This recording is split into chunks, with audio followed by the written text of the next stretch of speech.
Hi everyone, welcome to day 17 of 31 days of hypermobile workouts. We are going to dive right in today without much further ado. Quick breakdown of props that you can use in today's workout if you have them accessible to you is a mini loop band. I'm using a medium tension, but you can really kind of use whatever works for you. If you don't have a band, that's also fine. And I am actually going to pull out a 2-pound dumbbell today as well. Once again, this is like the weights and tensions and props are really just if you have them and if they feel good to you, but you can also do this whole sequence just body weight. Today we're going to focus on some strength work. Sorry, my workout area is like a little bit of a mess this morning, but I want to dive in so we can get started. Let's just start with a very similar release series that we did just a couple of days ago, because we're going to start on our hands and knees, and I want to make sure our wrists are feeling good for that. So take a second to just kind of softly mash out your forearms. Your forearm muscles are largely responsible for the movements of your wrists.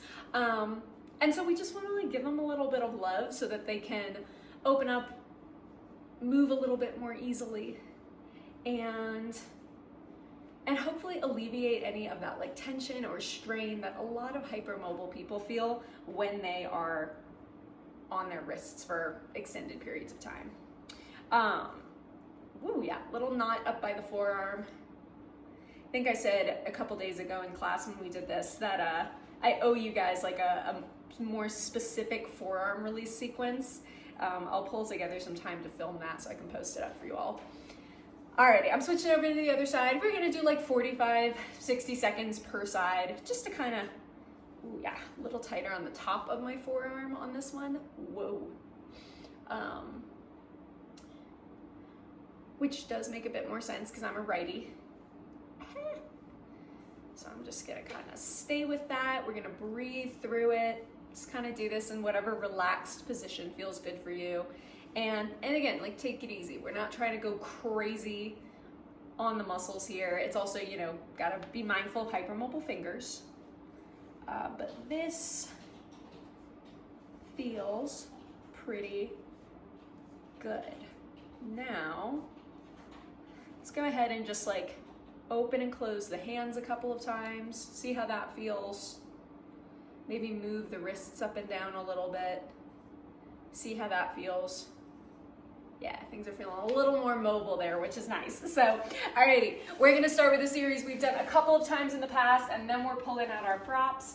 But let's have you all just go hands and knees, nice and neutral. Start wherever feels good for you. Feet can go flat or toes down, so whatever feels better. Strong open chest, strong open upper back, and you are gonna start to glide your tail back towards your heels. Only so far until you feel the legs start to kick on. And then use your legs to softly push your hips forward again. And then let's repeat, sliding the tailbone back. And sliding it forward using the legs. As you cycle through this, just keeping your eyes softly down on the mat. And as you go through this sequence, maybe you feel the legs start to warm up a little bit. Maybe you start to feel the core muscles just get a little bit more active. Maybe you start to sink a little lower towards your feet. Now, as hypermobile people, we can often just kind of go all the way back, but I want to make sure that you guys are staying controlled and connected to the hips, to the legs. The arms are supporting, but they're not doing a ton of the work here. We're not pushing and pulling from the hands. We're moving out of the legs here. Inhale on the way back, exhale on the way forward. We're gonna go one more. And forward we go. Wonderful job, guys. Alrighty, I just wanted to do a little bit of like hip mobility before we start into our more strength-oriented sequence. I'll be totally honest with you guys. I'm like flying through this workout at a little bit faster pace than I normally do because my husband and I are about to start a road trip. So I have about 15 minutes, but I think that's also kind of nice because I think a lot of us have moments where we don't have tons of time to do something, but we can still do something to support our body. So this workout is for that day. Band is gonna go around the knees. You are welcome to do this series laying flat on your side or supporting yourself with your arm under you like I'm doing. Now, either way, flat or supported on the arm, I don't wanna see you guys collapsing down through the rib cage. So let's just take the hand. We're gonna get like a little bit, if you're up here with me, you're gonna get a little lift, so we're one long line. If you're on the floor, I just want you to think about the spine being lengthy, the hips being stacked. We're gonna start just out of the hips here, and you guys are gonna lift a knee, feeling the thigh bone kind of like glide into the hip socket, and then bring it down. And again. Once again, as we cycle through this, it's not about how big the movement is, it's about keeping that thigh bone curling in towards the hip socket and then letting it relax. And again. Now you guys know often when I do these workouts, they're like kind of self-serving because it's stuff that I want to do with my body. Like I said, we're about to start this kind of weekend road trip, and that means a lot of time in the car. So I want to get my hips a little bit active, and now I want to incorporate a little bit of upper body as well. So we're going to open up through the arm and then bring it back down and then open up. So we're synchronizing two movements. I want you guys to focus on keeping the shoulder connected to the socket. And bring it down. I'm gonna go down on the floor now because my neck is starting to get a little tired and that's not what we want. So I'm gonna come here and down we go. And unroll. And at any point, if your hip gets tired or your arm gets tired, like just go ahead and do one or the other or take a little break. Shoulder stays connected to the socket. It's a slow movement, not a throwing of the arm up to the sky. Let's go one more. Hopefully your hips are catching a little bit of heat here, and then go ahead and relax down for a moment. Now we're gonna do an oppositional movement. Inner thighs are gonna stay connected. Keeping this movement in your bum, I want you to lift your top foot. And then lower back down. And lift the top foot. Ooh, and lower back down. And once again, this is a movement that gets very easily put into the hip flexor or the front of the thigh. I want this to really connect in to that thigh bone. The thigh bone's just going the opposite direction now. It's just turning inward. Maybe you feel the pelvic floor, maybe you feel the core kick on a little bit, that's good. If you want to add in an arm sequence, just the elbows coming up. And then you can pop your hand back down. And just the elbows coming up. Ooh, that actually feels really good. Keeping the shoulder connected to the socket. And exhale. If you want to use a slightly lighter or heavier weight, you're welcome to. Let's go 3. Periodically checking in to make sure you're not rotated or twisted. You're in a nice sideline position. Let's go 1 more. Lower back down. Ooh, that felt good. Oh, hopefully that felt good to you guys as well. Take your time coming around to the opposite side. So we've done some hip, we've done some shoulder. We're always keeping the core a little bit active and involved. Starting with just the hip movement, stacking the knees and ankles, lifting through the ribs if you're joining me up here. And right off the bat, thinking about that thigh bone, rotating into the hip socket. Being a little conscious that we're not flipping the hips open just to make it bigger. And you can absolutely do this without a resistance band. Sometimes I actually find the resistance band is helpful for like feedback. We struggle with proprioceptive awareness, awareness of where our body is in space. And that can make it difficult to effectively activate your muscles. I'm gonna start adding in this arm sequence here. Up we go. So by giving yourself different tools to provide feedback, like a resistance band, like a dumbbell, it can be really helpful just for that mind-body connection.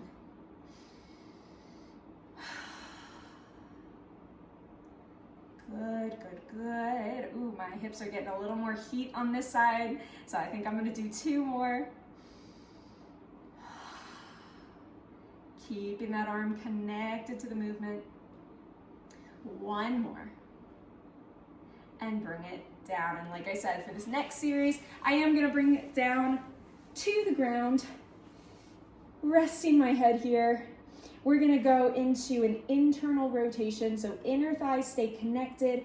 Just the top foot is gonna lift, trying to connect it to the hip socket. I have a bad habit of doing this, but while you're on the floor, if you're on the floor sideline, make sure your heart stays open. You're not curling inward to watch your knees. Your knees know where to go. Let's just make sure we keep the upper spine long and open. It's a little harder for me to connect into the hip on this side, so I'm gonna make it a little bit smaller to start. Once again, making sure you're maintaining that control and connection through the spine. Hips are stacked. Alrighty, now I got the hip a little bit more involved. So I'm gonna incorporate that little lift and lower and lift and lower. Everything's a little bit smaller on this side, and that's okay.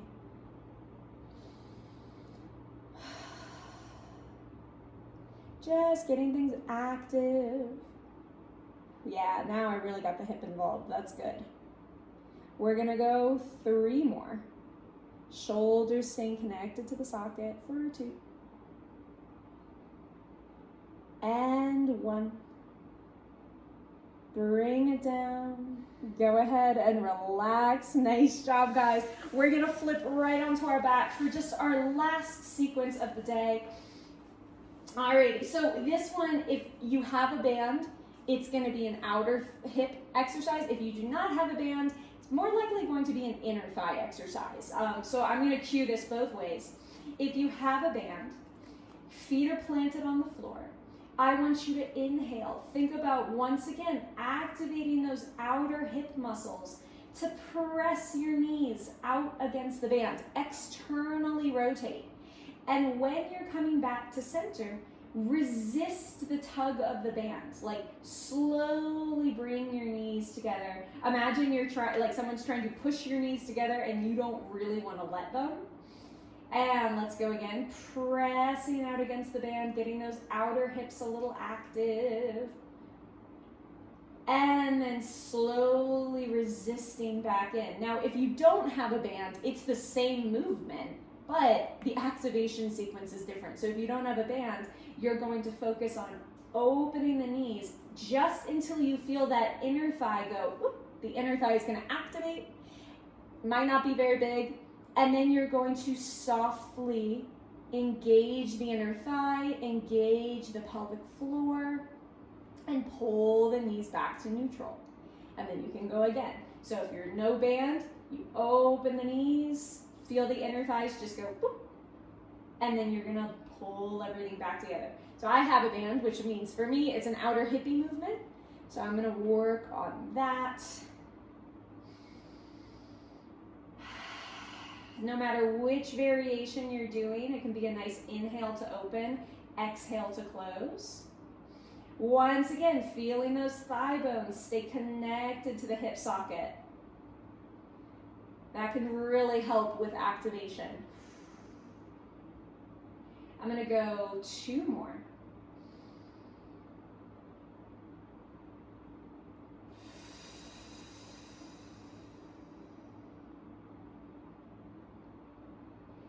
And 1 more.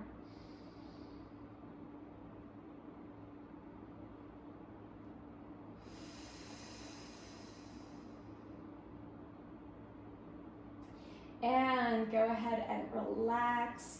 And beautiful, beautiful job, you guys. We are gonna call that the day. Like I said, I am off on a little adventure for the weekend. If you have big weekend plans, like I said, this is a great one to come into when you just don't have tons of time, but you wanna get active, you wanna get the joints connected, or you just, need a moment of consistency. So thank you for joining me. I will be back for day 18 tomorrow. Have a lovely weekend if that's where you are, and I'll see you guys later.